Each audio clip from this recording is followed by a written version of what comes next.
At 67 years old, James Parker never thought he'd be back in his doctor's office feeling embarrassed again. A former high school football coach in Austin, Texas, James was always the picture of strength, confidence, and endurance. But lately, something had changed.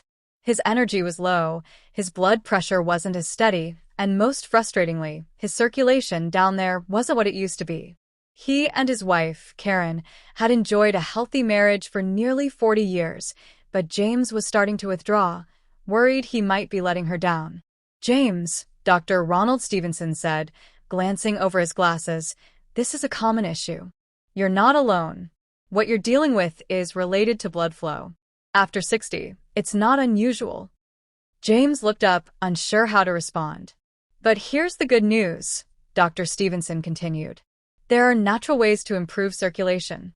And believe it or not, food plays a bigger role than most think."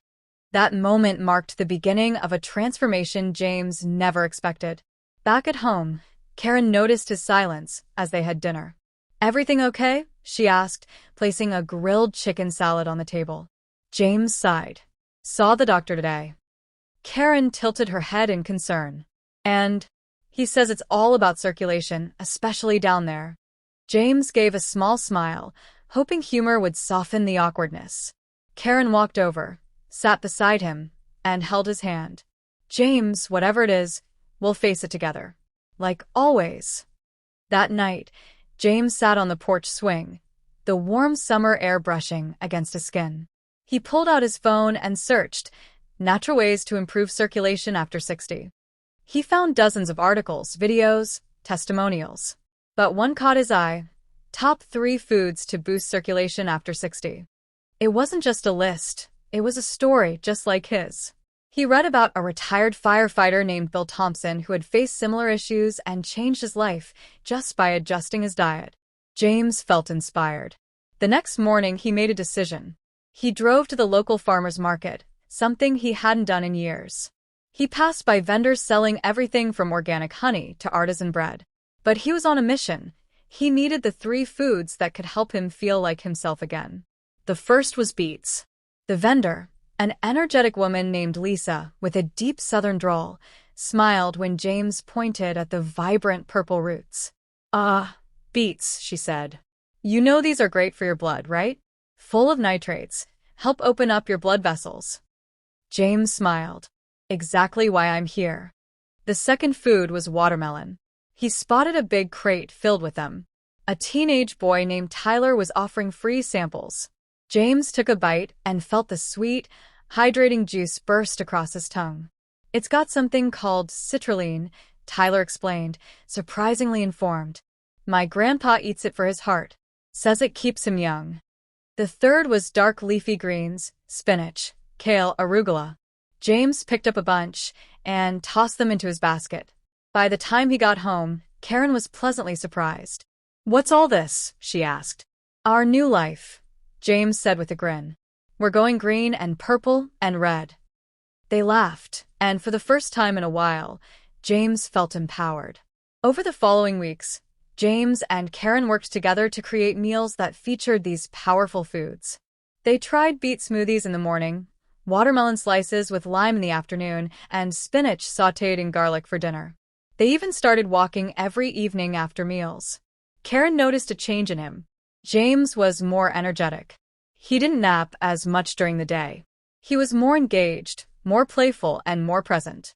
Slowly, the distance that had crept into their intimacy began to fade. One night, as they sat watching the stars, Karen placed her head on James' shoulder. "I don't know what those foods are doing," she whispered, "but I got my husband back." James smiled, his heart warm. "Feels good to be back." About 2 months later, James returned to Dr. Stevenson. Well, the doctor said, raising his eyebrows at the test results. "Your circulation is improving. Numbers look better across the board." "What changed?" James chuckled.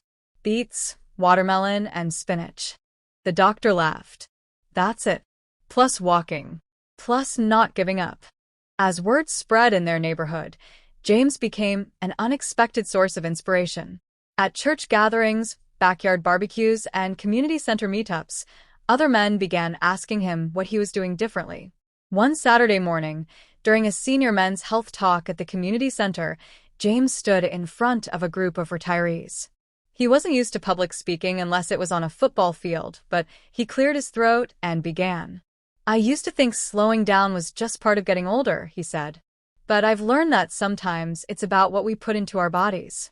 I changed 3 things. I eat beets, watermelon, and leafy greens almost every day.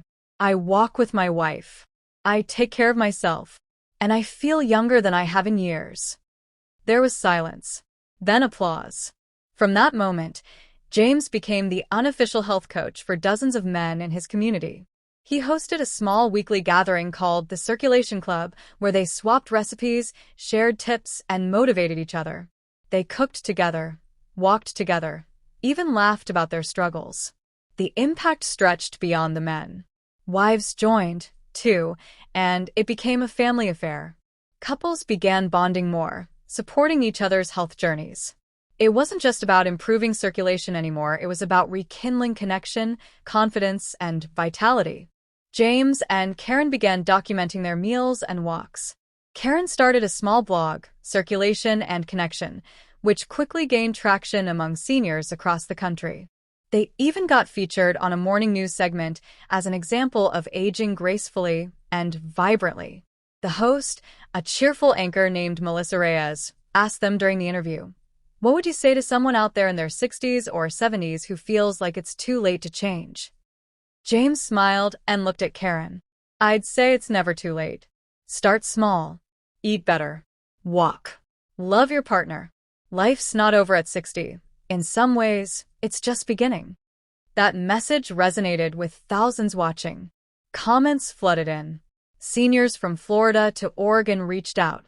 Some shared their own stories. Others asked for help getting started.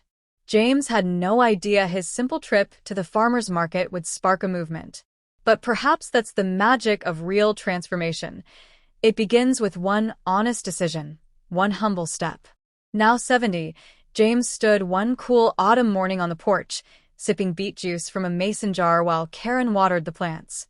He felt strong, alive, whole. And down there? Well, let's just say the circulation was flowing just fine.